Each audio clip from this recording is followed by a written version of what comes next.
Baik, Mbak. Tadi ini untuk dari pemateri narasumber udah ada di semua, mungkin udah bisa kita mulai. Sembari nunggu peserta yang lain masuk, mungkin biar agar hemat waktu.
Oke.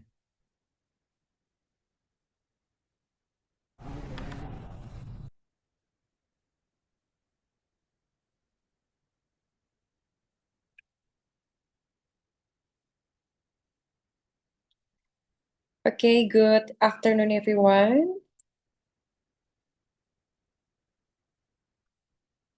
Did my song, they're all ready, listening? Ready?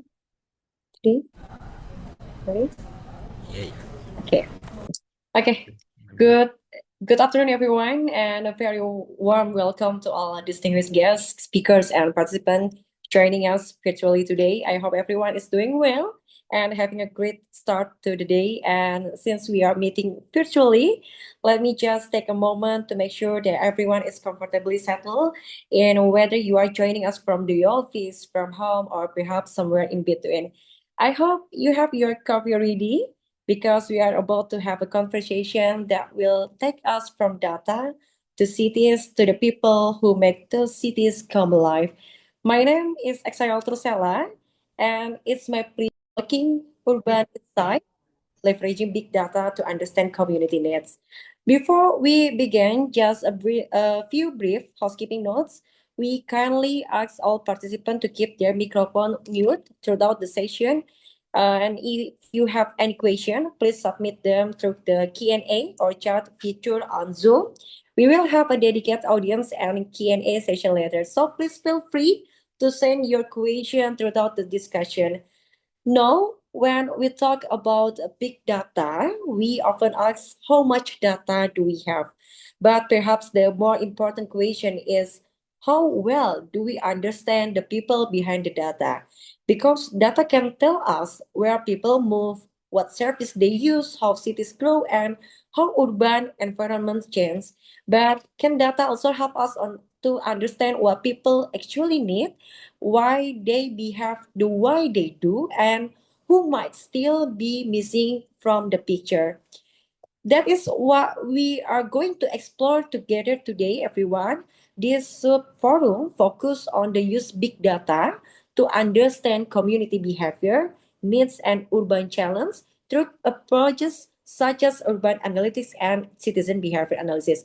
The ultimate goal is not simply to collect or analyze more data. It is to transform data into insight that can support more target policies, better decision making, and more responsive public service. And now, to begin our presentation, we have three speakers who join us today. This is Yudhistira Nugraha, SD M.ICT, IDV D.Phil, and Dr. Non Arkaraprasertkul and Miss Vidyatani. And to begin our presentation, we will first look at this topic from the perspective of government and digital transformation. Our first speaker is Mr. Yudhistira Nugraha. who has joined us in here. Mr. Yudhistira is a technocrat and digital transformation leader with nearly 2 decades of experience in data, governance, artificial intelligence, cybersecurity, personal data protection, and public communication. He previously led Jakarta Smart City, including the development of the Jaki Super App and the use of big data and AI to improve public service quality. He has also contributed to digital transformation in the education sector through initiatives such as the Rumah Pendidikan Super App and the One Data Education Initiative. And his contribution to digital transformation have received international recognition, including the ASEAN ICT Awards and multiple ITU WSIS Prize.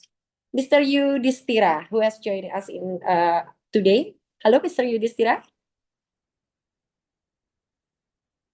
Hello, Mbak Exa. Okay. How are you? Are you Good. ready to share your insight to all of us in here? So I'm pleased to share my thought and also my experience. Wow. Okay, but before you sharing your insight to us today, I want to ask you maybe a question for hook to your presentation. What does actually to make a move from having data to becoming an institution that truly knows how to use data? Maybe you can share your experience to us today. Mr. Yudhistira, we are very pleased to have you with us. Okay. Thank you, Mbak Exa. Good afternoon, everyone, and thank you. I'm pleased to have here in this webinar, and also thank you for Jakarta City Government for the invite, and also happy to see Dr. Non Ankara. Hi, and also Mbak Fidiatani. I think when we're talking about the cities, I think every cities in the world generate enormous amount of data every day. So can you share the slide, please?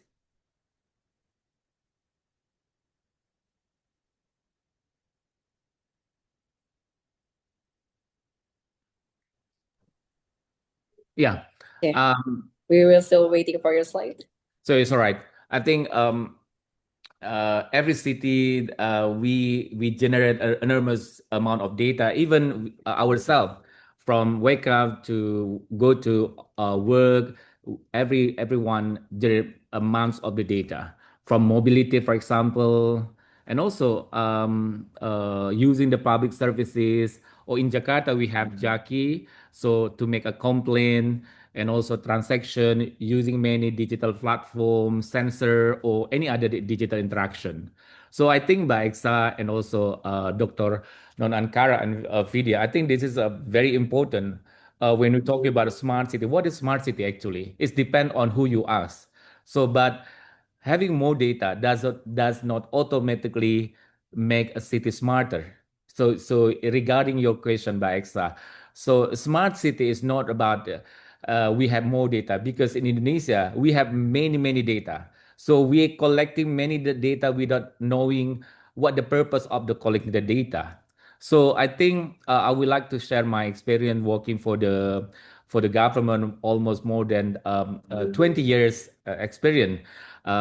Previously, I was also working for Jakarta City Government for 5 years. So I think a very um, real question is much simpler.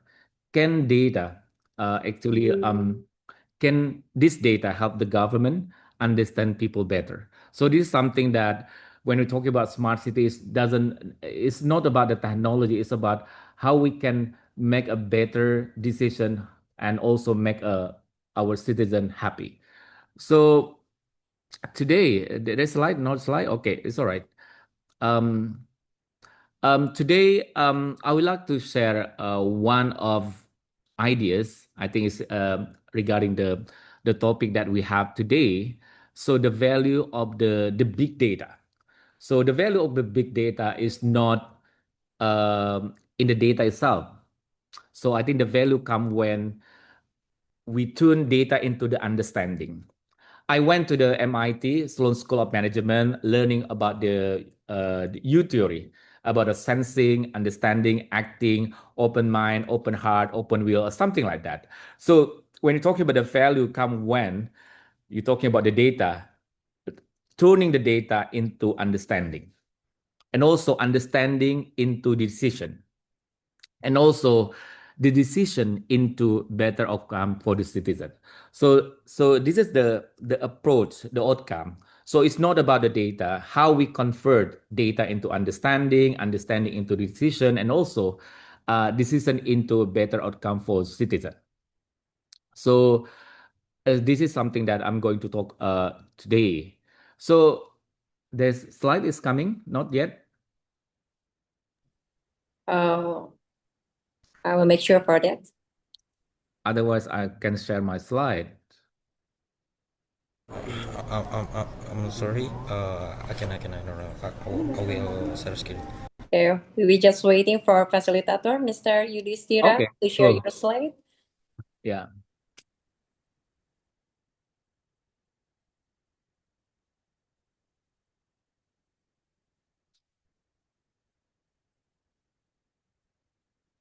Okay. Is it clear? I'm sorry about the inconvenience, sir. Okay, yeah. Hello, hello. Please, next slide, please. Yeah, next slide. Okay, okay. Wait. This one? Yeah. Okay. Okay. So I think when we see the slide, I think today almost every urban activities leave a digital signal. So you can see people move and they use public transport in Jakarta. They use Transjakarta. They access government services. And today, Jaki Forum as a government services, and they report problem, sensor also measure traffic, and also weather, water level, and so forth and so forth. I think in Jakarta they have many water level across the river in Jakarta. So the very simple question is government is not suffering from a lack of the data. So the problem is fragmentation. You know, one city department, I think when you're talking about Jakarta, one city department or one agency sees mobility, another sees complaint, another sees health, for example, another sees infrastructure. So when those signals remain separated, I think the government see piece of the city, but not necessarily the citizen. So I think this is why the starting point for urban analytics, I think, but video will talk about the urban analytics should not be what data we have. So it should be like what problem we are trying to understand, what problem we are trying to solve. So I think this is something that important to be reminded. Oh, next slide, please. Next slide, please. Next, next, Okay. next, Uh, next. the facilitator, we need to move Next, on next, to the next next. slide. Okay. Is Okay. it okay? This is okay. Okay. So one mistake we often make in the government, digital government, I'm working for 20 years in the government, is stopping with the dashboard. I think everyone, when they have the data and then they make a dashboard, very nice dashboard. So dashboard actually just can tell us what happened. Dashboard just say, okay, we have dashboard, we have what is monitoring room, the big room, just tell us what happened. But urban analytics should take us further. So information tell us where, when, analytic help us why. And then Mbak Eska, you're talking about the citizen behavior, help us understanding what people may need. So, but even inside, it's not the end. So the insight might influence the decision. I think this is the point. Decision is matters. So that decision must ultimately improve an outcome. So I think I would suggest measuring digital government, not how many data set that we have, how many dashboard that we are already created, and also how many application that we have. So measure it by harder question. What decision become better because of the data? It's not because we have many applications, not because we have a many data set, open data, or so forth and so forth. What decision become better because of the data? So this is something that we need to be noted for the what is smart city actually doing. So next slide, please. Next slide. Next slide. Next slide. Please, next slide. Please, Next slide. slide. Okay. Okay, this is something that, so how do we move from data to understanding? So I think of it as an urban insight engine. So what is urban insight engine? First, capture signal from the people, from places, movement, service, and the environmental. So I think Jakarta have data around the people, places, and so forth and so forth. And the second one, connect them. Location and time are especially powerful because they allow different data set to describe the same urban reality. And also the third, apply analytic. So when talking about the analytic, descriptive analytic, diagnostic analytic, predictive analytic, and also prescriptive analytic. So we move from describing what happened, not only about the dashboard, to diagnosing why, and also predicting what might be happen next, and also eventually recommending what the government could do. So this is something that important. And the final layer is the most important, action. Not only talking, but also the action is the most important. So analytic has a little public value. Even we have many fancy tool, analytic tool, but the analytic has a little value until it changes policy, operation, and also service and resource allocation. So this is something how we can use better resources into better decision. And now next, please. Next, next, next. Okay. So I'm looking at some cases from Jakarta. I think most of you know about the CRM, Jaki, flood control system, or any other thing. So in Jakarta, for example, I use in Jakarta as an example. This evolution become very practical. First, listen. What listen? Listen something that okay, the government have to listen their citizen. CRM transform citizen complaint from individual messages into operational data. So a complaint about route, about waste, about flooding become a geolocated signal that can be routed, monitored, and analyzed. So we have plenty of the data because of the CRM, because of the citizen make a complaint to the government. And also, second, integrated. Jaki as a super apps was designed to reduce fragmentation. I mean, when now I'm working for the Ministry of Education, we have also super app Rumah Pendidikan. So to reduce the fragmentation by bringing information, interaction, and also transaction into a common citizen experience. So we are transforming from a silo into from ecosystem to the ecosystem. This is something that focus on the user-centric approach. And the third is anticipate. So Jakarta, they have like Jakarta flood control system, flood management, so that the next stage, combining the environmental and also operational data like sensor or any other tier, any other things to support earlier and also better decision. So these are different technologies.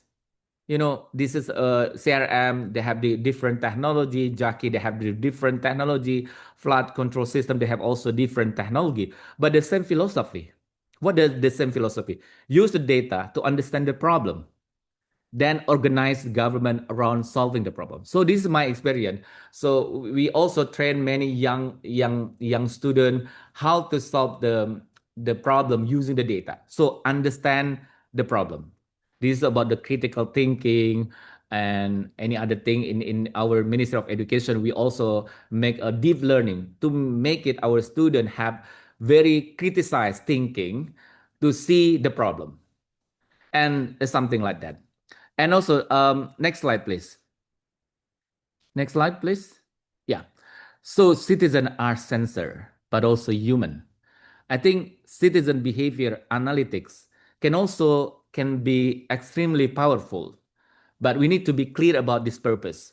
So people continuously generate signal through mobility, service use, I mentioned before, complaints, searches, transaction, and participation. I think most of us have mobile phone. When you ask Google search engine, for example, the result will come out differently because personalization, right? So this is something that together this signal can reveal pattern. Everyone have pattern. Everyone have digital paths or any other things, but a pattern is not automatically a need. Like when we have like sentiment analysis, we can see what the problem have, what happened now, today, what's going to be happen, but we still need context. Therefore, data and context matter. What when we talk about the data without the context is useless. It's very dangerous. When we're talking about the data without context, it's very, very dangerous. So there is important boundary. Understanding citizens should never become surveillance. It's different. So the purpose should always be public value. So this is very keyword. What is a public value? So the responsible urban analytic asks three questions.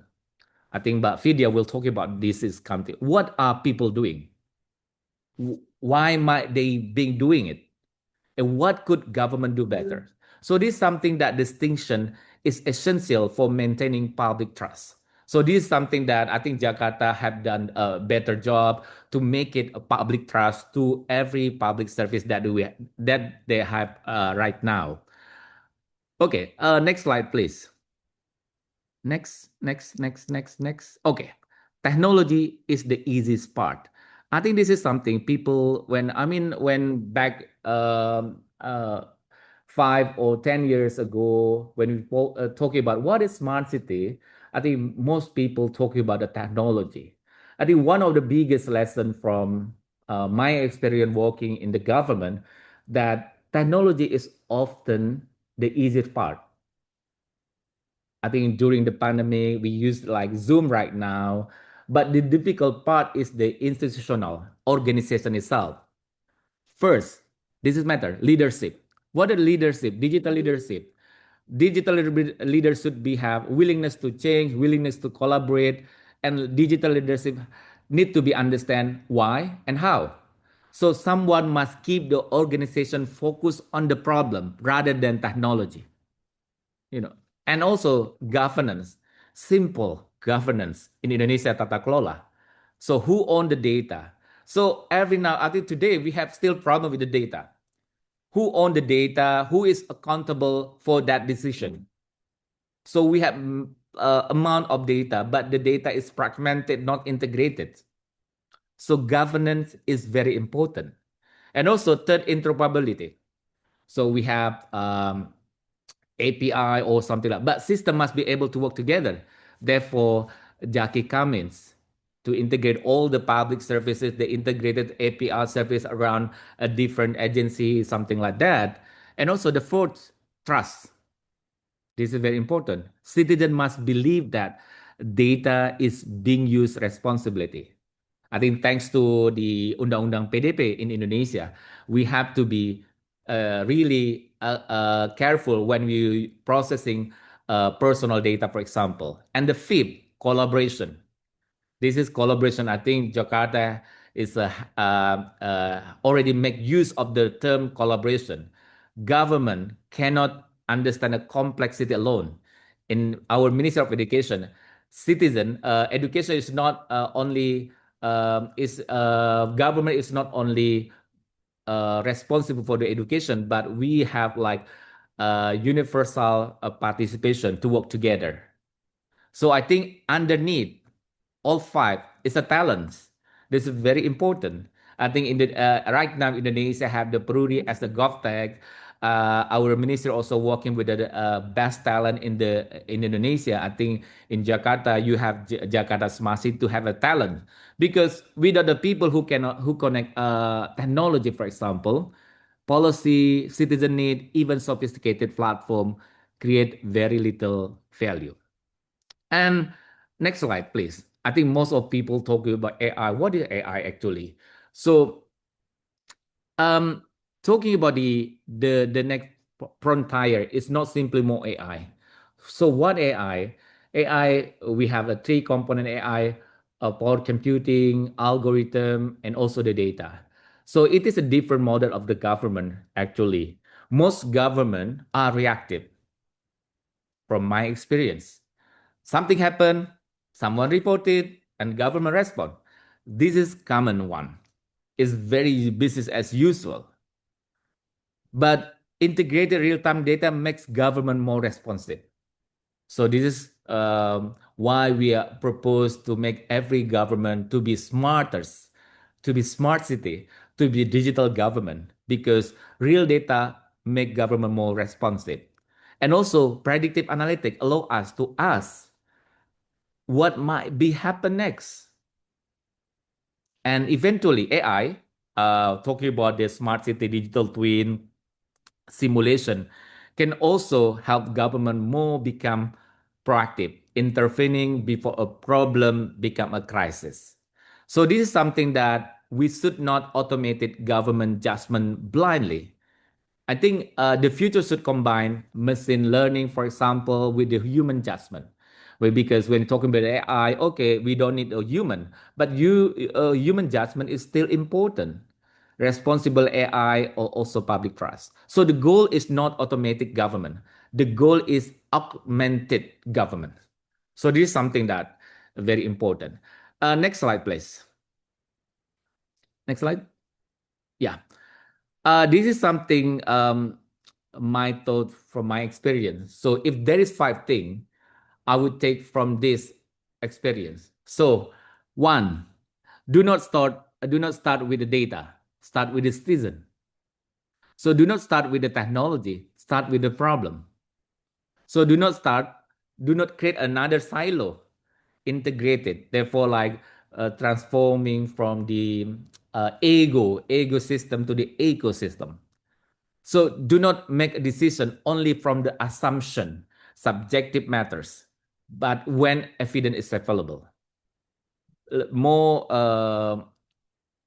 objective. And finally, do not measure transformation, digital transformation, or any other things by number of applications that we have already launched. So measuring whether the outcome improved. So this shift sounds simple, for example. But from my experience, they represented what is some of the hardest, that most important, change the digital government. So this is something very important to be noted. And finally, next slide, please. Okay.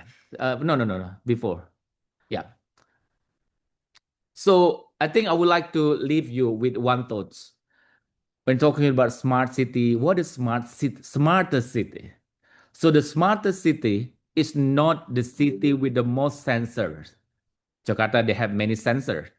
Or the most application. Jakarta, they have more application, but now they have a single application, super app Jaki. Or even the most data. I think Jakarta have the more open data. Is the city, what is smarter city? Is the city that understand its people the best, understand citizen need, solving the problem, sizing the opportunities, and make it better.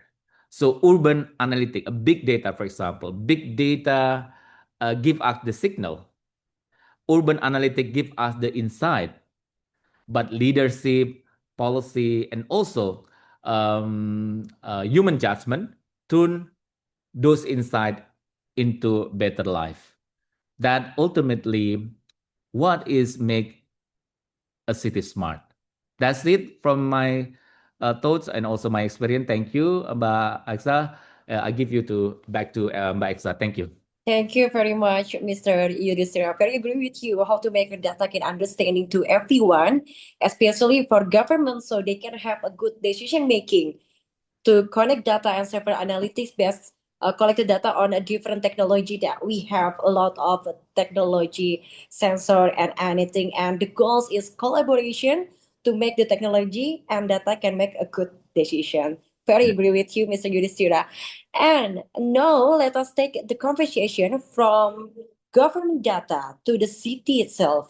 So we have our second speaker is a Dr. Non Arkara, senior expert in smart city promotion at the Digital Economy Promotion Agency on dapat, Thailand.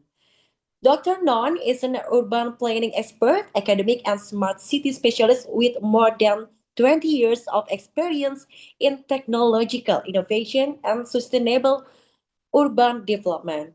He has designed and delivered more than 120 technology projects and public-private initiatives across 77 provinces in Thailand, while leading capacity building programs that have reached out more than 5,000 government officials. He has an academic background from Harvard University and the University of Oxford. He is also active engaged in international forums on a human-centered smart city development, community engagement, urban planning, research, and multi-stakeholder collaboration. Dr. Nan, good afternoon. How are you today? Hi, Sawadee Krab. Hi, everybody. It's good to see you here today. Sawadee. Thank you for having me. It's a pleasure and an honor to be Yes. with you. Okay, Dr. No, when we hear the words of smart city, we often think about technology, sensors, AI, platform, connectivity, and digital infrastructure, like Mr. Yudhistira said before. But perhaps the more fundamental question is what actually makes a city smart. Maybe we Mm. can to have any insight from you and from your experience. Yeah. Okay, come on, Dr. Well, thank you so much. Thank you so much, Exa. And of course, I'd like to thank Mr. Was it Yudhistira? My Indonesian, my bahasa is really bad. So thank you so much. I think you touch upon everything that I was pre-planning to talk about, especially the ideas that technologies are becoming much cheaper than before, and of course, also much more accessible, which means that anybody can actually build something today using their own laptop. So the questions and the problems is no longer what should we build, is more like what are the problems that we want to solve on behalf of the citizens, and can the technology we have in the market today do that, or do we have to customize it so that it becomes a little bit more robust, so that I can tackle the problems that we want it to tackle a little bit more effectively, right? So the question changed a lot from what kind of technology should we procure from the government side of thing, to what kind of issues that we might not even have to procure anything at all if we can actually solve it with the technology that we can build ourselves, right? That equation itself didn't get changed over the past 5 years. It just got changed over the past 5 months. If any of us been following AI development, you realize is that, for instance, my cousin who was like 20 years old, she's now building her own CCTV systems inside of her house by herself using microcontrollers like Arduino, and using her small little microcomputer like Raspberry Pi. And she's 20 years old, not even a computer major student. She's able to do it. So imagine that we scale the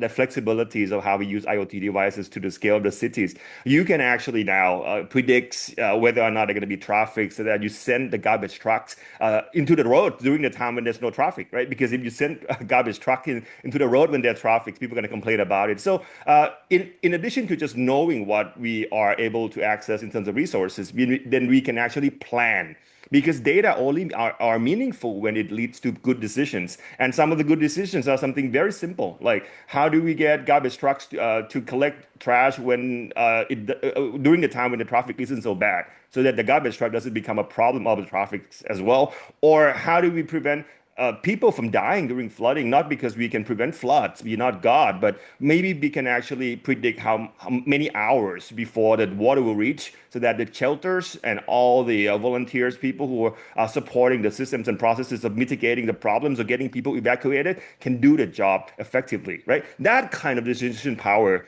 is in our hand now. And I would like all of us to be able to use them, because I will show you later how easy it is to make some of these systems that my colleagues already mentioned, and we here in Thailand are already doing it, and we are actually pushing it full stream. So, but before that, let me give you a little bit of a background of what I've been doing, and I hope I'm not talking too fast, okay? Because I'm always excited. People who knows me know that I speak at the speed of light, about 165 words per minute. But I hope you get the ideas. So what I'm trying to say here with this picture that I put up, and I hope you can see it. I'm not really talking about smart city as in like, let's build beautiful cities, right? Because you see from this picture here, smart city is really about smart people, because we wanted to build an environment, an urban environment, where we know for sure that it create growth. But in order to create a kind of environment, we need people who are smart enough to be able to fit themselves in the kind of urban environment that allows them to use their labor and time to maximize the economic capacities. And that's for every one of us, right? Individually, that's what we do. You know, we sell stuff, we work for the office, we become employers or employees of different peoples or companies. That's really just because we wanted to maximize economic opportunities that the urban experiences give us. But how do we actually reconcile the problem that cities also give us, right? Cities are economic growth engine, but cities also create lots of trash. Cities also create a lot of traffic congestions. Cities also use a lot of energy. And some of these, if not most of all, are actually non-renewable. Like, how do we reconcile is that? So when I look around in my line of work as a smart city expert for Thailand and also for the ASEAN Smart City Network, over the past 8 years, I realize is that there are right now about three ways of doing smart cities that I think they're all wrong, by the way. First one was this one, right? Let's create a new cities. And then we don't even care if people are going to live there or not, because in some places, people think of cities as a place that they get their money frozen in terms of value, right? If the interest rate is really low, you would probably have more chances of maximizing your gain in the market by putting your money in the real estate rather than in the stock or in the savings account, because you're not going to get more than inflation rates, in which case a lot of people are flocking to actually put money into real estate like housing. And what happened is that the money comes to the government, who provided the incentives, to the real estate company who provided the building and constructions. At the end, you have a city that nobody lived in. Right. And what happened in this situation is that when housings that are supposed to be for people who needed them are in the hands of people who speculate, what happened is that people who needed them don't get to live in a housing that they should be living in. And that also, jack up the prices of the housing, because speculative methods like this usually leads to over exaggerations of housing prices in the market. And we see that everywhere from Asia all the way to Southeast Asia. City like Bangkok too is facing the same problem whereby most people just keep buying apartments because it's safer to put money that way, rather than putting money in stocks or a savings account that could actually being done with by the market in decreasing its value very quickly. But at the end, people who needed a house don't get the house because the price is too expensive for them. That's how the market works. And I don't think that's the way we build smart cities, because smart city is really about how you create an urban environment that make people want to put their labor and time to maximize their human capacities. And that's not going to happen in a ghost town. Or in the second case studies, whereby you see a lot of developed countries are trying to mimic the model that already work. Like in this case, this is Korea, by the way.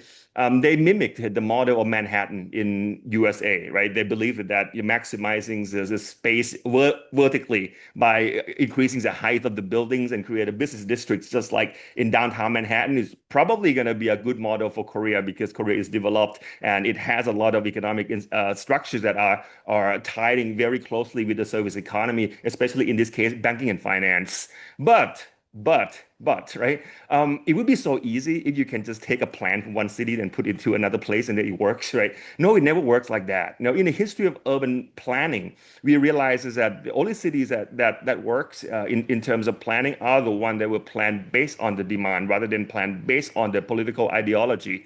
And in this case, I think it's more political ideologies rather than demands, because if you see cities where people don't move in, it's clearly because there's not enough demand, first of all. But also maybe the style of the city doesn't fit the behavior of the residents. For instance, if you live in this city, everything is far away from each other, because the whole idea was to build the most grandiose urban infrastructure in Asia, or probably in the world, which means that every building will be situated far apart from each other to create the kind of illusions of a lot of spaces and therefore a lot of ventilations and a lot of circulations and a lot of economic engine and activities. But if you think of yourself living in this place, right, getting a coffee would take you 20 minutes because everything is far away from each other. You want a piece of bread. You probably have to take a subway 2 stops. That's 25 minutes, and then another 2 stops back. You want to get a coffee. You know that in Korea it could get really cold, like 3 feet thick of snow. How are you gonna get coffee in that conditions, right? So it comes back to the basic argument. Are we talking about city building from which era? Are we talking about from an era whereby everything has to look grandiose just because they wanted to use the projection of imagery, picturesqueness of cities as a way to convince investors to develop something or invest here? Or are we building cities that are compact enough where infrastructure is compact into a certain place where within 10 minutes you can get all access to all amenities and public supports? Maybe the latter one, the compactness, is a better one than the one that we just mimic the buildings of cities that happen to be successful. But because we didn't understand the whole context, we steal the ideas from them, and we're not really making it successful in the conditions of the urban place that we replicate it in. Right? Or in the case of, well, this one you guys probably know really well, right? The most important projects in the history of mankind, called Nusantara. Again, I'm not a big fan of building new cities. I'm a big fan of let's make existing cities better. You know why? And my argument is going to be purely economic. I'm not going to talk about my sentimentalism, like, oh, I love old towns. No, I think that's bullshit, right? Let's talk about economics. Cities takes a long time for it to be developed, right? Infrastructurally, in terms of people moving in, creating a sense of the pulling and pushing in order to create that kind of transactionalities that allow the cities to sustain itself economically. We don't get that overnight. We don't get that in 20 years. We don't get that in 30 years. We don't get that in 50 years. We might even get that in 100 years. So why are we building new cities, pooling a lot of resources from the existing cities that we could actually can build something infrastructurally into it and make it work right away? Why are we building something that takes another 100 years for it to take place? Right. So my argument here, as somebody who's been working in the smart city field for a long time, is very simple, right? I used to think that if you have the money and the good intention, you can always build a smart city. That was my naivete. Because after a few years, I realized is that there's so many cities, right, that have so much money. Well, right? And even with the money, and I'm pretty sure the intention is amazing, right? They want people to be happy. They want to make money because more money for individual mean more tax to be collected by the government, mean more public services to the people. It's all good. But at the end of the day, it's not enough. Because if you are building something that is only good in terms of the idea that you have in terms of policy, and maybe good in terms of what you build might actually create some kind of economic ripples. But at the end of the day, it doesn't fit with the needs of the users. Nobody using it, you can't even go to the next step anymore because it stops at the demand side of thing. So what I'm trying to say here is simple, right? In this case, look at the picture here, right? The parents are like the city leaders, city mayors, governor, ministers. They always wanted something big, right? They look at this and say, hey, this is a nice, dolls. Imagine it to be like a 5G technology, IoT devices, new cities with a lot of great plannings. That's kind of a mayoral perspective on what to give to the citizens. But then when you look at the citizens themselves, it's like, what am I looking at, parents? Why don't you just buy a ping pong balls for me? Because I don't see the shape of any of these animals at all. They're not even there for me. So in the sense, this is a bad investment. Because if you can just buy a ping pong balls, but you actually bought a dolls with shapes, then you actually overpay for what you were supposed to be getting in terms of the benefits from the project that you were supposed to be doing. So in the case like this, it goes back to what I mentioned, right? These two parents have money. They also have good intention, but they just didn't understand the needs of the citizens. So what they are doing is actually the opposites of what the citizen needs. Or in this case, and I like this a lot because I myself was trained as an architect, and I know for sure that for architects, they like to build something that have all these, perpendicular stuff, all these sharp lines coming together, very modernistic, very minimalistic, and very clean when you look at it from the plan. But this guy, right, he was like, well, but I'm not an architect and I don't care about how beautiful architects think this is. I'm going to walk the shortest distance to where I want it to be. And that's the paradox between the egotistical assumption that our architect has about what should be built and the actual needs of the users themselves. So in this case, I think it's the fault of the architect 100% to not being able to understand what the needs of the people are, and at the end design something that are expensive and at the end are not useful to the citizens. So now you realize is that I do have a lot of experiences in seeing bad places, in seeing bad and failed projects.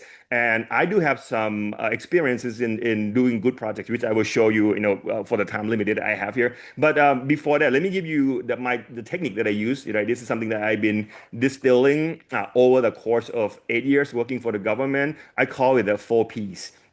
If you use my 4 P principles, you will not fail. I can guarantee that. But you have to be rigorous, if not religious, about these 4 P principles. Well, let's take a look at what they are, right? So projects that fail, usually there's because they started with the ideas and then they implemented and then they waited for results. And at the end, the result wasn't good enough. They changed to new ideas. That's the kind of waterfall procurement processes we've been having. But for me, I like to look at it differently. So the first thing when we wanted to do a project, it's not about how much money do we have or should we spend it on certain things, but more like what is the purpose, right? The first P, what is the purpose of this project? And that purpose have to be something that is all about the users, in this case, citizens. Are we doing something with the traffic that will actually get the people home 1 hour faster than before? Because if you do something with the traffic, just change the traffic light from analog to digital, and people still go home and then get stuck in traffic for 3 hours, nothing changed, just a fancier traffic lights, then that's not purposeful anymore. That's just a waste of money, right? So if you wanted to put air quality monitoring stations around the cities, well, can we actually guarantee that with these monitoring facilities, people will get informed about what happened around the area in terms of air quality, and therefore they can avoid those areas, and at the end, not having to go to the hospital because of cardiovascular diseases? If it can do that, then it's purposeful. Otherwise, it's just a fancy set of devices to be located around the city without any of the real usage, right? So the purpose is important. And I have to emphasize this because if the purpose is correct, usually everything else fall into places. But if your purpose is wrong from the beginning, you wanted to install this 5G stuff because it's kind of cool to have. If Bangkok has it, Jakarta must have it too. So let's compete. And at the end, people don't even have the money to buy phones that can connect to 5G. What's the point of having 5G poles then, right? Purpose is important. And once you have the purpose set up, the second P is about practicality, because as my colleague mentioned earlier, data can be found anywhere these days. You can even mint or collect your own or create your own sets of data. Putting a small little camera somewhere already feed you lots of data in terms of traffic, in terms of license plates, in terms of congestions, in terms of whether or not the supply of the roads and the demands for the vehicles to run on it are actually matching, right? Just one single camera with computer vision, you get all this data already.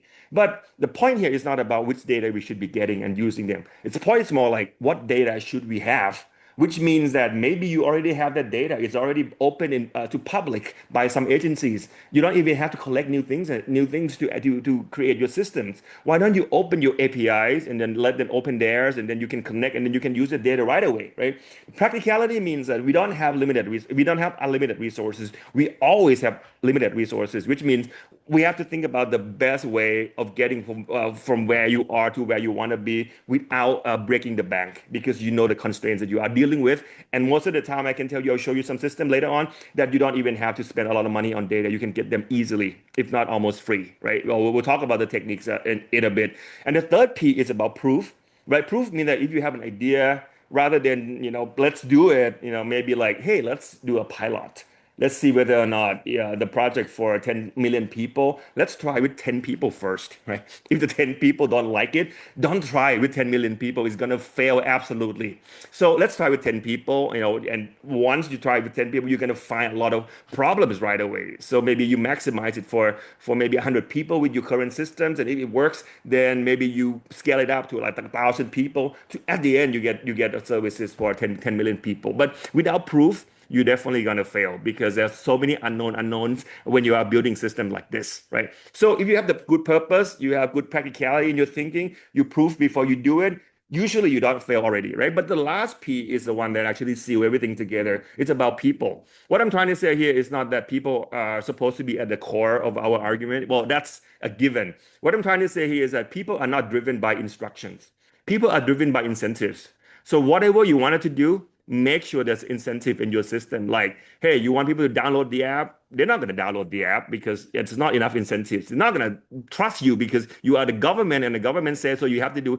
People even hate that even more, right? So maybe you have to show them the benefit of your system so much that they have to download it, or the system itself have the intrinsic incentive structure whereby maybe there are privileges that could be delivered to the users. In some cases, in many countries and nations, they even try to kind of build in the bonuses whereby if the users are using the system enough, they get free gifts and free T-shirts and free mugs. Maybe those are the things too that we can actually bring people onto the system. So give me like 2 more minutes for my time here. Let me show you some of the systems so you get to see the real shit. Oh, so not real shit, real thing. Sorry about that, my language. Let me show that to you right now. Okay, so this is the one that I wanted to show you. So for instance, this is one of the systems that I've been building, right? Well, let me actually, are you seeing what I'm seeing right now, which is the ASEAN Smart City Network Performance update? Okay, so let me show you the one that I just built a couple of weeks ago. This is for flood prevention in the country, right? So 2 million data points, 70,000 villages and provinces, municipalities across the country. Data layers come from all kinds of places, from satellites from NASA, the aerosol topography from JAXA, which is the National Aeronautic Agencies of Japan. And you also have the quick street views that comes in easily. And then all these things are the problems that we already detected, right?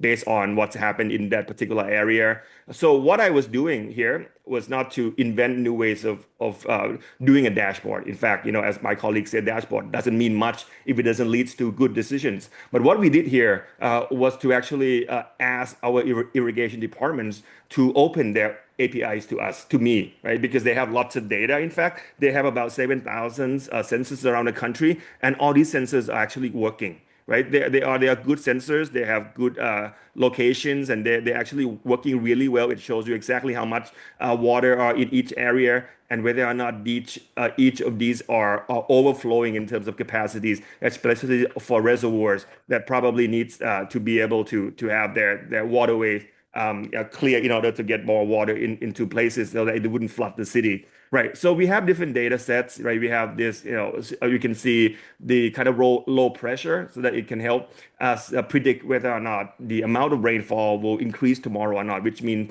it has to determine whether or not we have to turn on or off the water pumps and the water gates that would have to absorb the water that are at the excess level. And we also have the true color to actually see how the clouds are actually forming above the sky.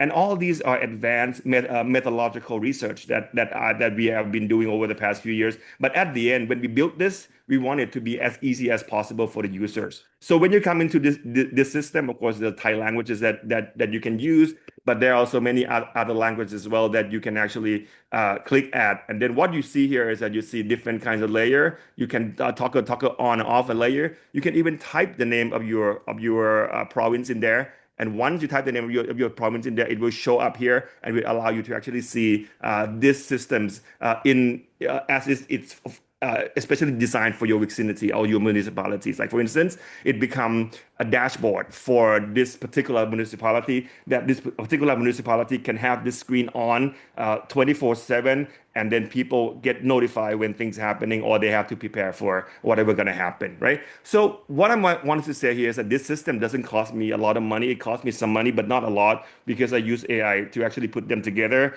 And the first thing that I realized is that the KPI of this system must not be about whether or not we have a system, right? Sometimes some agencies just create a system just to prove that they can do it. But for us, this have to save life. Too many people died senselessly last year because of the flood we could have prevented. So I'm not going to let it happen this year. That's why I have to build this. That's my first thing. The KPI have to be about saving life, which means that the UX and the UI, the systems, how it runs the operation has to be very simple and easy for people to use. Because if people can't use it, right, it's like you have a remote control with 36 buttons. You don't even know which button to press. And at the end, you press the wrong button and you make a bad decision and you die, right? In the case of flooding, I don't want that to happen anymore. The second point is that there's so much data available, like the data from irrigation departments. It's already an open API. I could get them easily. It's just that the way they sent the data to me was in CSV form. So it's like a bunch of text. So I can open those data to me easily. To anybody can get those data easily, but they're not going to be able to use these numbers because it's just text, like number of latitude, longitude, the number of water pumps, moving up and down in terms of capacities. Nobody can use any of these data, right? But when I pull this data from irrigation department, and then I systematically lay them down onto the geographical structure like maps, then you can start to see the connectivity between two different waterways. You start to see the connectivity or relationships, if not causations, about the amount of precipitations we can expect, and the ability for certain reservoir in the certain part of the regional towns could absorb the amount of water in cubic meters. And if the number goes up more than 100%, we have to prepare for the overflow of the water, which means we have to prepare for mitigation, evacuation, and of course flood prevention. So that are the things that I try my best to make sure that this is the difficult stuff that requires advanced mathematics and calculus. Don't worry about it. I'm doing it in the background. There's a mathematical equations that when the data comes in, it have to go through that equations and therefore crunch the numbers so that you as a users can use it pretty easily and understand what exactly that you have to be able to prepare in order to keep your friends and family and community safe from flooded, right? And I have this system for water, and I thought I should definitely have another system for air quality as well.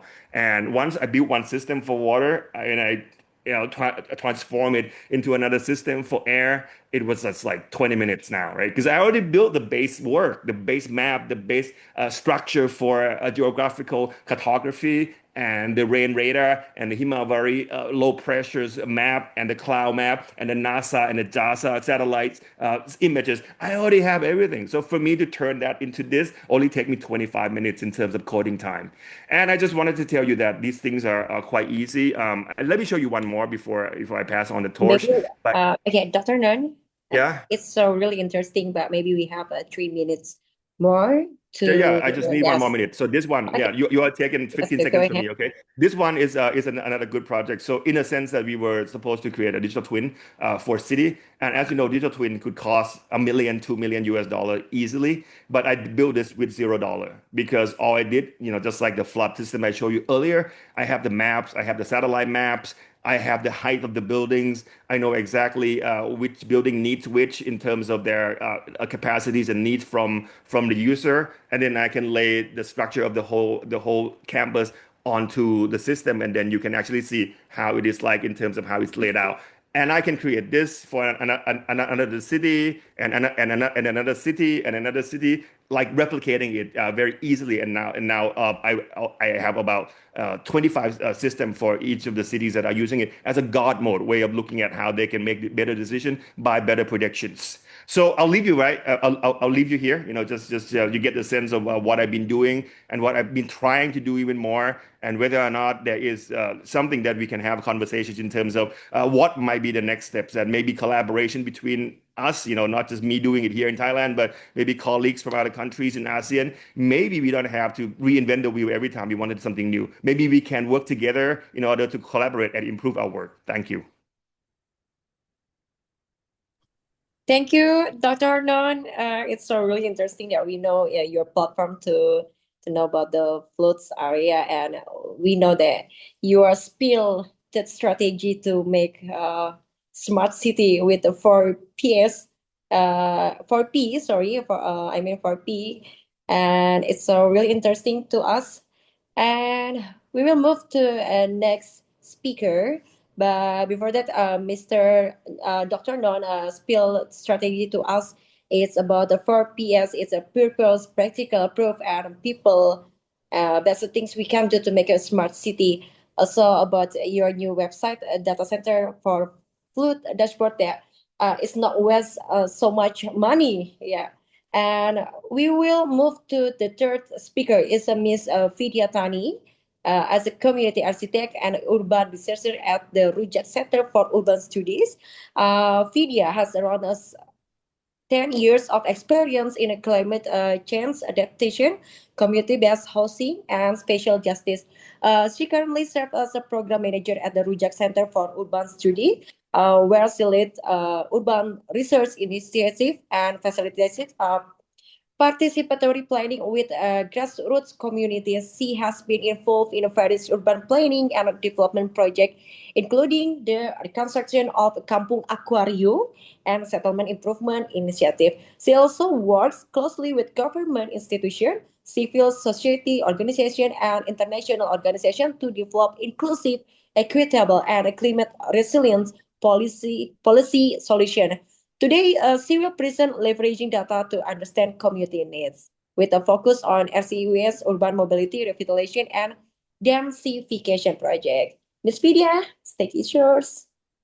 Thank you so much for the kind introduction, Mbak Eksa. Should I present my own slides or from the facilitator will do that? I think I can do that. Oh, I'm it's sorry, I can do a search screen, but the You'll do it? gonna take a lot facilitator. of time. If you can, Miss Vidya can. Oh yeah, sure, I will. All right, that's even better. Okay, thank you. Actually, oh sorry. Wait. Let me do some housekeeping first. Yep. Sorry, and can you guys see it?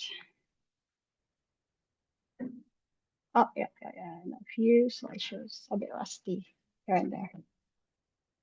All right. Good afternoon, ladies and gentlemen. Thank you so much for the amazing opportunity given to us.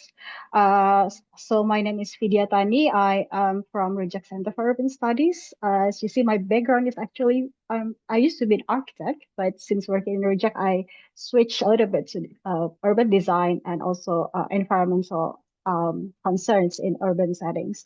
So yeah, we would like to thank you, Jakian Fellowship to this forum and Jakarta City Government obviously for this amazing opportunity for us to present our research and our approach towards how we use data to um, support better decision making for the city in Jakarta. And hopefully after very amazing presentation from Pak Yudhistira and also Dr. Non, I can our presentation can give a slight bit of contextual use in Jakarta, especially how can we use publicly available data to support better cities and better for environment and the people.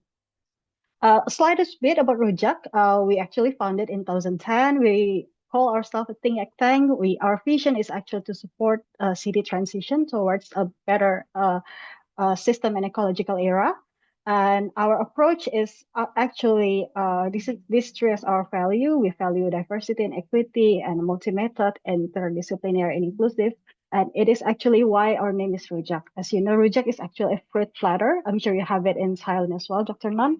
So we believe that in a city to support a city to become a better place, a lot of disciplinary is involved. For example, you're this kind of fruit, I'm this kind of fruit, and all comes in one plate and create a better harmony for the city itself. And also, different city has different rujak. So that's the philosophy of our name. And the last thing is co-production of knowledge is what we almost like a religious value. So our organization is we believe that everyone in the city have their own knowledge and they should be involved in decision making and the planning process in order to make their city better. And actually, for this specific opportunities, we also reflect on ourselves. Like, the question that we planning to ask is how we as an organization is actually view and use data, especially to accomplish our goal, which often involves like advocating for inclusive public policy or recommending for better public space use, for example, or policy changes.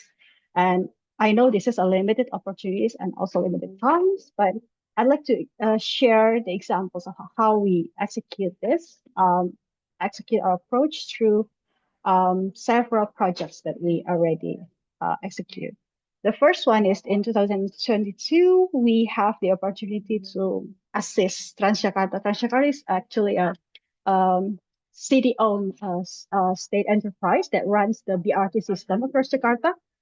And at this time, Transjakarta is asking us to help. Like they want to revitalize 100 of its bus shelters, limited funds, limited resources, but they do not know how to start. And they know our values, and they basically ask us to help to build a set of parameters and help them to decide which kind of what kind where what kind of how much bus shelter we should prioritize, what kind of intervention that we should do, things. So these are the bus shelter. In total, there are 100 of them, and it is spread across the Jakarta. And the question is, where do we start? Because this is such a large scale and a lot of data we can also use. So it really resonates with what Pak Yudhistira and Dr. Non already stated in their presentation. We have enormous amount of data, but what is the purpose of this project? We have to determine that at the very, very beginning. Yeah. So we execute this project actually by leveraging the available data, using the data from DGIS spatial mapping to analyze a lot of factors, such as how much is the population within 500 meters from the bus shelters. We take that radius because people in Jakarta doesn't really like to actually to walk. So usually, for example, in TOD or in the 15-minute cities, we use like 800 meters. Some people use 300 meters, but at the time we choose 500 meter radius as the sweet points for the citizen of Jakarta. And we also analyze within those 500 meters radius, is there any like multi-mode transfers from the bus to MRT, for example, for the bus to the Jaklingko, for example. And also the projection and the current and the projection of the spatial use. Like in the future, does the city government plan to have this more density housing in the area? We also map the green area, the public space, current public space, and the potential in the future. And one controversial thing is about the heritage building or the city landmark. What does this says to like the significance of a spot for a transit area? But we see that you cannot compare, for example, transit hub that is close to university, close to malls, and one transit hub that is close to, for example, museums or a lesser populated area, but still carry significance to the city. So we also involve those kind of you can say urban assets into our mapping. And from that, of course, to answer the question, what is the purpose of this data? How do we see the data? It is very important because the way you see the data also determines what kind of result we would get. And we have to answer the question by questioning what is the transportation shelter, the transit hub speaks, what it should be, how does it take role in the urban settings such as Jakarta. There we come with this triangle system where we see transportation as a social infrastructure. It defines how people and the place actually connect, how the social dimension and physical environment can also merge into a lot of possibility in the city. We also see this as a potential for upward economic mobility to ensure that people which get access, the better access means better education, better job opportunities in the city. And we also see this as a opportunity to have urban revitalization, meaning that even though that we intervene in the bus shelter, it is not merely a bus shelter. We can also create, for example, public spaces. We can also better connect the surrounding areas through one intervention. And from that, I won't be too detailed about this, but from that, actually, we built the metric through our design parameter. And actually, from that alone, it's all desk study. So we're only working on our computer, on our laptop, not so expensive laptop as well, scoring out this 100 shelters. So through our calculation, we can come up with priorities, which shelters need to be revitalized first. You can see here is the red color, so around the end on the right side. So there's Taman Kota, Pancoran Tugu, Penas Kalimalang, etc., etc., etc. So within the limit, what we get through this is within the limited budget. For example, the Jakarta City Government and the Transjakarta, within your limitation, you can prioritize using to revitalize these shelters because it carries a lot of significance and importance to the surrounding areas. It's like urban acupuncture. When you intervene one point, the impact is bigger, for example, compared to Pondok Indah. Maybe not so many people there using public transport, for example. So it's not so significant and so urgent. But however, next question would be, after all that, would that be enough? For example, how far we can determine, how far we can use the macro level data to determine what kind of intervention that we should do. Because if we see at the reality, at those times, Transjakarta facility, physical infrastructure, this is the old paradox of the Transjakarta. They exist, but not in harmony with the context, with the surrounding context. It doesn't matter whether there's a historical building, there's a market there, there's a school there, the infrastructure will look like this. And this is also another things that we also expose on the spot. How does Transjakarta, we also question, how does Transjakarta view its users, which is most predominantly pedestrians or non-motorized transport users? They were asked to use the pedestrian bridge. However, a lot of them actually prefer to use the zebra cross for crossing. So we can see how they treat the user this way. And what we do after gaining the urgency, the significant amount of shelters that we need to intervene, we dig deeper into how can we build a more holistic, let's say, view towards determining what kind of intervention should be done. And this is what we did actually. We call it design charrette. Basically, the idea is a series of design workshops, which we involve the user of the shelter from the local residents, the office worker, the university student, public officials, even architect, designers, Transjakarta staff. The idea is to gain as much as possible daily ground experience of the people, because from the big data, we can only see that much. We can prioritize, but we have no idea about the real accessibility that happens in real life. For example, how dark is it at night? How difficult is it to get by? And what if you have to mobilize in a certain way, for example, getting up here and then getting across there, getting another way there just to reach the shelters? So from our experience, that it is only through those kind of knowledge can only be distilled through the micro level observation to understand what is actually the community is needing to intervene to be intervened in one point. Those specific points then later can be translated into more meaningful and problem-solving design that can actually answer the user, the community needs. Through this workshop, it's actually a week full of workshop. We can get more specific, more detailed input. For example, like the local user want to replace the pedestrian bridge with level crossing. They don't want to get up and down again. And they want to activate the bus stops, for example, giving more space, giving shelters to the bus stop. And then they want to have public spaces, even ideas like they want to integrate spaces for street vendors because they want to also eat something while they're waiting for the bus. This kind of ideas can only emerge and can only be justified when it emerges from the users, actually. So yeah, this kind of input is actually what is needed in a matter of design, because a lot of us in Reject is actually designers. We need this kind of granular ideas, and it can only be done through participatory process. And another project I would like to share is when we applied this also similar human scale approach to the development of transit-oriented development, or COD, and housing densification studies, which we did since 2019. Yeah. At the time, we start with the misconceptions of the transit-oriented development, which are often reduced to mere like adding more units, building more high-rise. It's a commercial project to increase unit, transit interchanges, adding more bus stop, things like that.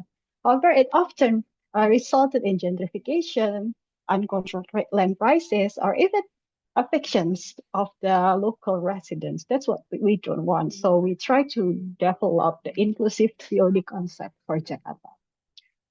And from that, we built a set of parameters focusing on the vulnerability. So we map across the Jakarta, which area is still having the physical vulnerability at this day.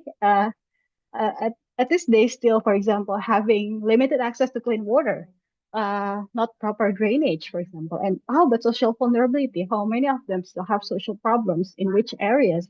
What is the demographic, things like that? Access to public service. What is the best, the location in Jakarta with best public service? And the potential for future infrastructure development.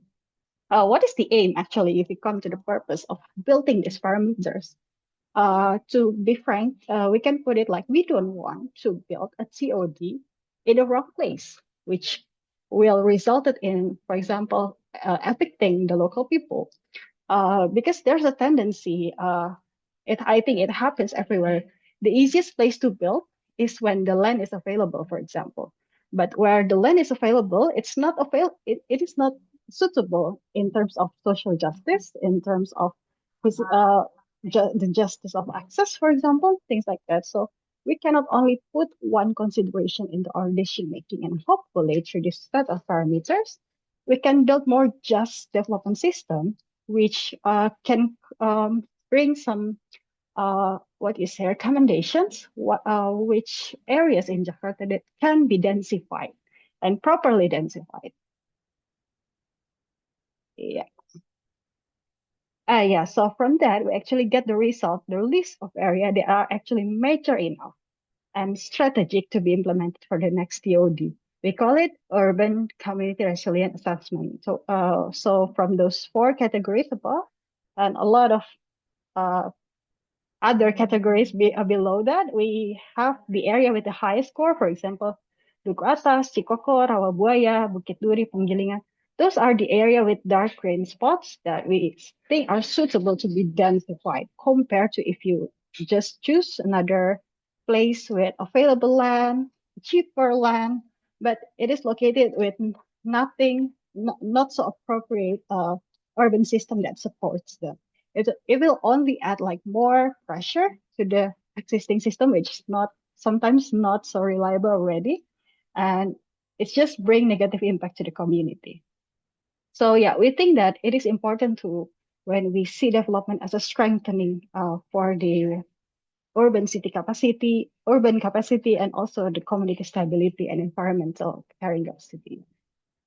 And yeah, so well, after this, the similar question actually emerged, similar to the bus shelter examples. After we have the data, after we can build the parameter, after we have the purpose, then what's next? Because this is still a micro data, city level data. What can we do about it, and how do we implement the inclusive TOD?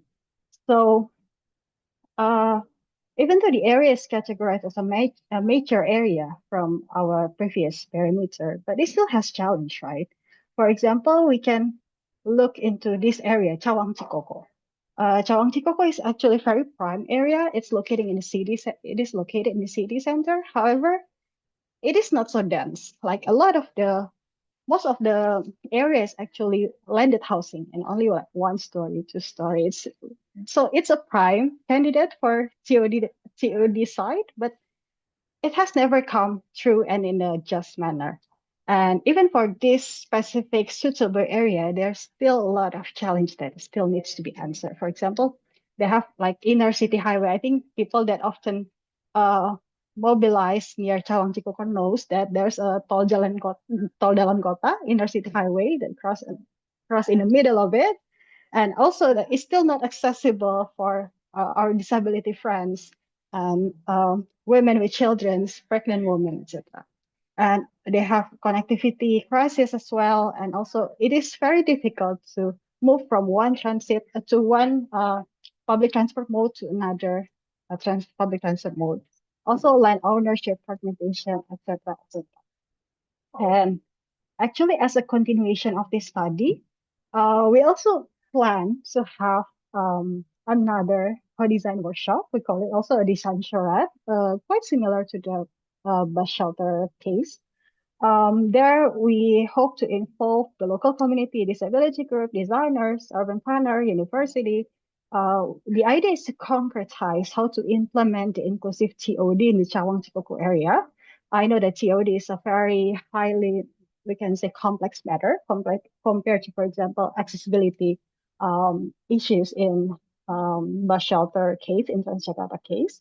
However, since it is a much complex case, I think we think in Reject that it is a perfect example, perfect study case for us to build a roadmap almost how to implement inclusive COD in Calon Cikoko. So I'm sorry, Mbak. So I'm actually a bit promoting the Reject's plan here. So this design workshop will be held next week in August 26 to 29. And we are also collaborating with Jakarta Planning Agency, Spatial Planning Agency, University Tarumanegara, and Institute of Architect in Indonesia, and many, many experts group. Then hopefully we can a little bit bringing the inclusive theory concept to implementation in Calon Cikoko. And so, yeah, a bit of conclusion from us is actually, yes, big data can give us the scale. It can give us, it can help us to understand what is the pattern in the city and which area can have different characteristics compared to other areas if you put the lens properly. But actually, in terms of community needs, it is very important to have the micro-grounded data because it gives us the soul and specificity. It gives us the purpose of what are we doing this, and it will lead us to what is the implemented intervention that we're going to make. What is the recommendation for the city government and how it helps actually answered in the micro level approach, I think.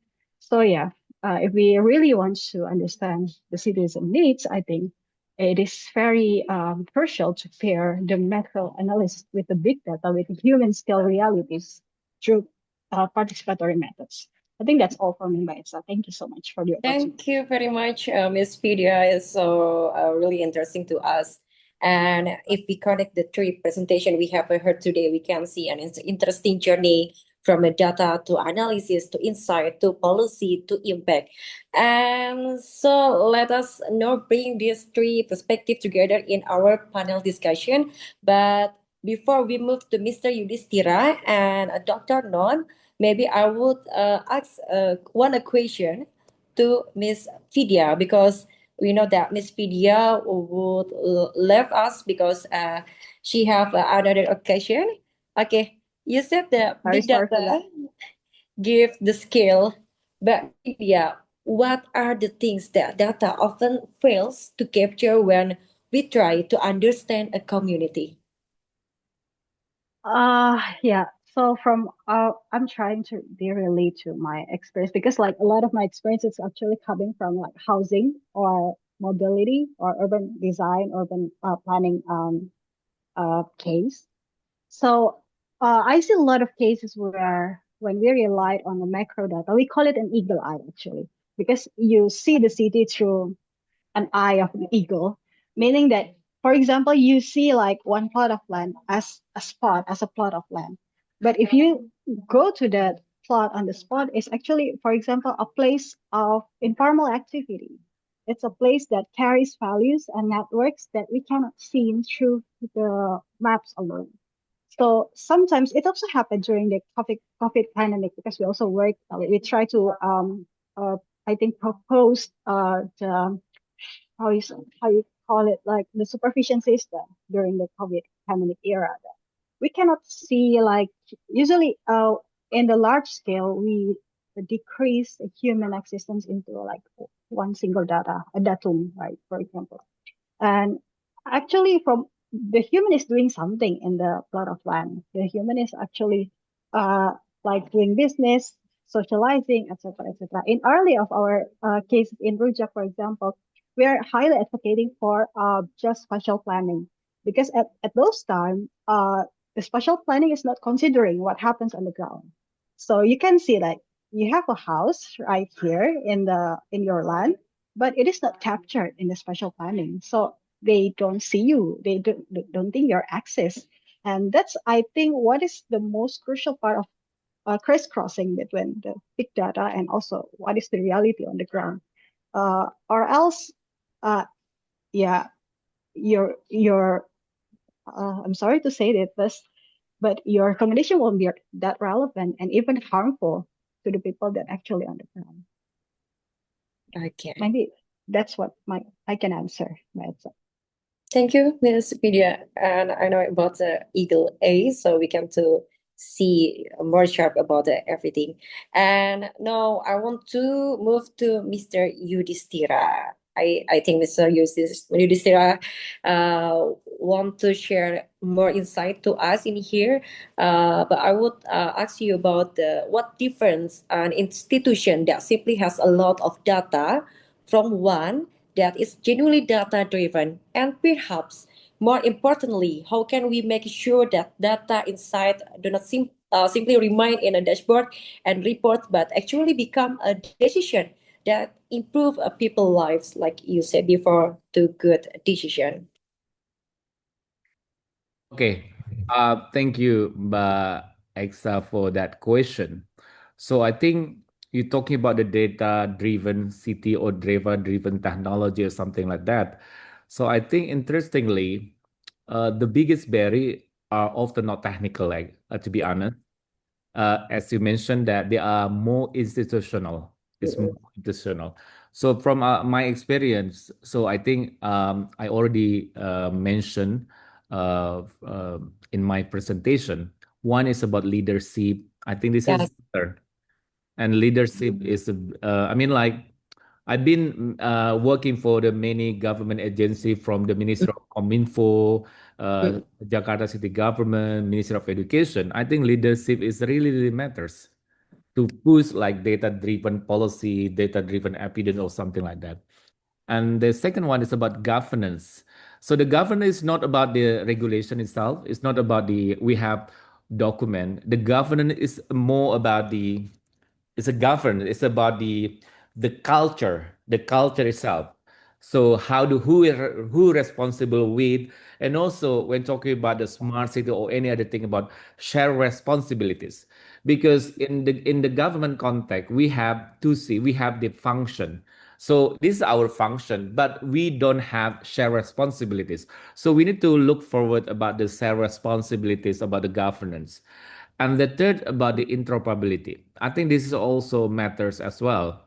Interop connected with other system to another system. Let's looking back to the Estonia when citizen baby was born, all the data is connected to all the system. So I think the interoperability is very important, and also trust. I think make it trust. Public trust is also important, and also collaboration.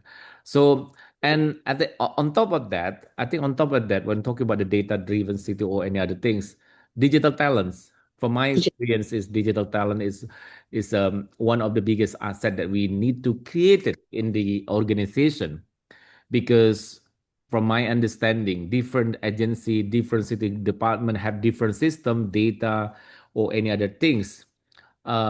Technology can connect system, but it cannot automatically align the organization. We have to know, we have to understand about the value of organization. We have to understand about the business process within the organization. So we need the talent. So the question is like technology connect the system, but leadership connect the institution. So I think that might be useful. I think back to so again the biggest barrier is not about technology. I think it's about the institutional. Thank you. It's about the leadership. I know about it, but Mr. Yudhistira, you mentioned moving from reactive to predictive governance before. What needs to change within government, not only in terms of technology, but also in the terms of mindset and organization culture to make that transition possible? Maybe you have. Yeah, I think always this is my approach about I believe that I think Dr. Non Ankara mentioned that everyone now can use AI. So AI can help the government move forwards, but we have to change, we have to transform the government from reactive to proactive, for example.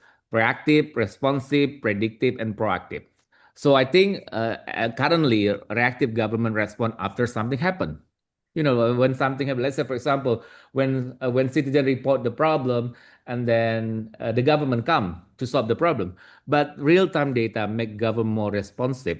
So I think this is Mbak Vidya mentioned about the is about the urban analytic, urban resilient, and also Dr. Ankara mentioned about 4 Ps: purpose, practical, proof, and people.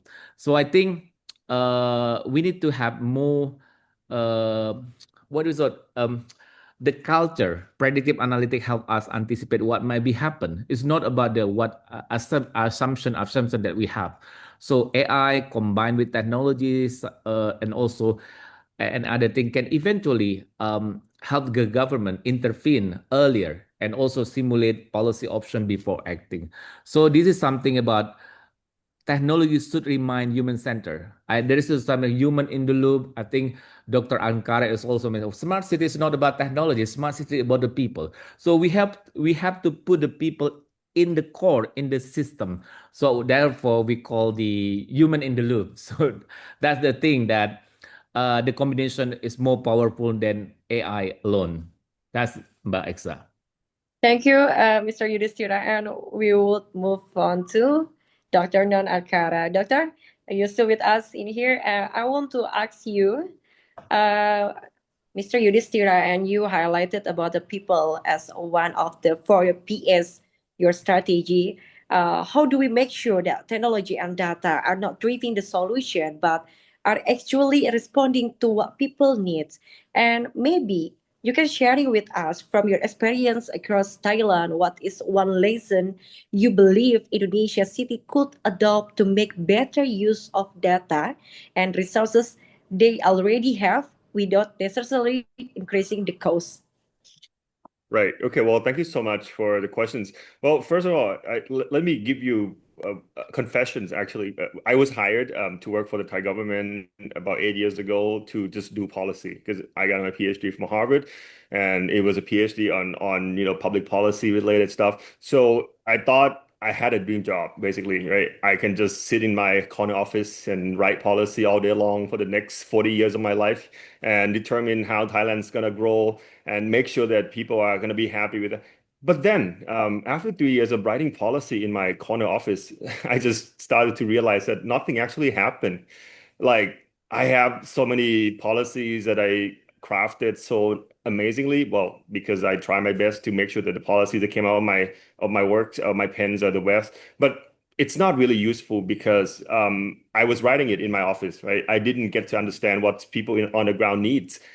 So I could only come up what I believe to be the best practice from all over the world that I compiled them and then turned them into a policy for Thailand, which, by the way, sadly to say, none of them work at all because I did not connect with the people for whom I have to serve. And the only way that policy would make sense is that it has to come from the demand side of things. So I switched gear about 3 or 4 years ago, switched gear from doing just policy to actually getting myself out to 7,000 municipalities across the country from north to south, from the northernmost to southernmost, and just trying to feel again what is it that people are facing in terms of challenges in their daily life.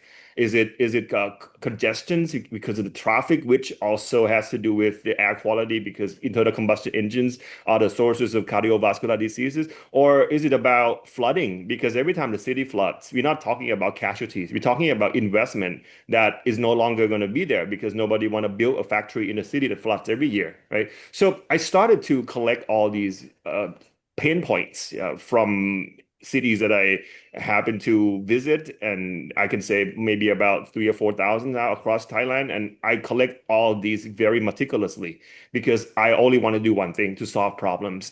And then AI came along, and of course, AI is not the silver bullet yet. It still have a lot of obstacles that we have to cross in terms of capacities and in terms of cybersecurity, because a lot of people use AI without even knowing that they are opening up a big loopholes for malware and attackers if they don't do it well either. So the learning curve is pretty steep. That's why I'm learning it quite slowly. I started to learning about how to actually turn my ideas into systems. Just actually, my first system was built around February this year. And this month is August, right? I already have 46 system running. So you can see the speed. It's not just exponential. It's super exponential because once you have one system built, you can replicate it. Like for instance, I have dashboards that help you to predict when the flood's gonna come, when the traffic gonna be bad, when we have to actually look into air monitoring, controlling systems, and so on. These are the dashboards that can predict those quite precisely. And once I got one of them done, I can replicate the whole systems pretty easily to other cities, and that's how we scale exponentially. So in a sense, I've been borrowing a lot of techniques and tactics from commercial activities like startups. They scale like this, right? I try to steal those and then try to implement it in the government to see how it works. Some of them didn't work, by the way, and I was lucky that when it didn't work, it didn't fail miserably, because otherwise I would have gotten fired already, right? But when it works really well. Like the flood system, for instance, I saved our country 40 million US dollars on that procurement because I can do it better. And the system is now running, and about 2,000 municipalities are using. And one of them actually called me yesterday, said that because they use our system, they were able to evacuate people away from the area that flooded and save about maybe hundreds of lives that would have lost in that incident. So this is the kind of thing that I wanted to do. I can tell you with honesty that writing policy alone will not get you anywhere. You have to do something too. That's it. Thank you, Dr. Non. And maybe I want to ask the facilitator that maybe we have another chance to the audience to ask a question for Dr. Non and Mr. Yudhistira. Maybe one question. Okay, so there is someone who asks us on the Q&A. Okay, the question is for Mr. Dr. Non Arkara. Okay, do you can see the question, Dr. Non, on the Q&A box? Is it like the question is, in a country like Indonesia, not all citizens leave the same digital footprint. So when data tells one story and citizens tell another, which should policymaker trust? Oh, okay. Well, I mean, I was looking at the question. Why is it Dr. Non so handsome? Not that one, right? Not that question, right? The other one, right? Just kidding. Anyway, the point is, I think that's a good question because you're always gonna get different sets of data. For instance, with what you mentioned here is that there's a crash, right, between numerical quantitative data sets that you get from sensors and the qualitative data that are unstructured by nature from the citizens. How do you reconcile this? For us, we use all kinds of means. For instance, we have a citizen reporting system whereby if you are a citizen of the city, you take a picture and that's it. That's all you have to do. Take a picture, send it to us, and then we'll take care of the rest. How do we take care of the rest? First of all, in every digital picture, there's a thing called metadata. So we first extract the GPS metadata so that we know exactly where the locations of the problem is without the citizens have to tell us where, because the GPS is quite precise, like 5 or 10 centimeters in terms of errors, and that's pretty good. And also you also have the data in terms of time stamped, like the moment when the picture was snapped. That's also in the metadata, so we can prove that this picture was taken right now and not like a year ago, like not some troll trying to send pictures from a year ago trying to trick the system. So when we actually triangulated all these systems in the metadata of the pictures, we have a clear idea whether or not there's accuracy that this picture can tell us. And then we use computer visions because sometimes we get 10,000 photographs. We can't just get people to look all of them. We use computer visions that we fine tune so that at least, when the system look at the picture, it can tell us this is about garbage management, this is about flood management, this is about traffic congestion, this is about criminal activities, this is about all kinds of other things that have to do with air pollutions. And once we have that data sets, then we start training the models by getting our human teams to actually looking at the analysis of the AI. And of course, half of that would probably not be so accurate. But then we will record every steps of how humans are evaluating AI works, because those steps, how humans are evaluating AI works, become the training data for the next batches of the AI works that will be accommodating the works that would come in the same way. So what I'm trying to say is that every time we have new sets of data that are qualitative, like photograph from the citizens, we actually use AI first and then human later, that's like my colleague said. And then once we have the layer of AI and human being doing the work, every steps of that, we recorded it so that when the next picture comes, the AI wouldn't repeat the same mistakes again when it actually analyzes the picture to be otherwise than what we planned, right? So when we do this over and over again, the data become better every time, to the point that maybe right now I can say with confidence that our data is about 90% accurate without even having to have human in the loop yet. Okay. Thank you, Dr. Non. And maybe last chance for audience who want to raise their hands to maybe give one question to Mr. Yudhistira. So anyone who would have a question for Mr. Yudhistira, you can to raise your hands and the facilitator will. Okay. There's no question. Okay, maybe for the closing remarks, just a bit from Dr. Non and Mr. Yudhistira. Maybe first we will to go to Mr. Yudhistira. You can do. Well, thank you. Let me close with the one simple thoughts. I think this is today we have like Jackie Fellowship Smart City Forum. So I think the future smart city will not be defined by how much data we collect, how many applications that we build, and how powerful our AI becomes. I think it will be defined by how well we use those kind of technologies to listen to the people, citizen, understand their need, and also improve their life. That's the outcome. So I think today topic about the big data give us the signal. Analytic give us the insight. We have more analytic that we available right now, even for the predictive, prescriptive analytic give us the insight, and also everyone talking about the AI. So AI help us anticipates, but human judgment I think is very important. Give those insight meaningful. So human judgment give those insight in the right context. So people give technology in the purpose. So I think so people is still in the center. So we want to build a smart city, I think let's keep human in the loop. So trust the foundation and also citizen at the centers. So because ultimately, I think smart city is not about technology. Smart city is about the people. And finally, I think the smartest city is not about the city with the most data that I already mentioned. It's the city that understand its people the best. So thank you, Mbak Eksa and also Dr. Non Ankara for your interesting thoughts. Yeah. That's it from my side. Thank you.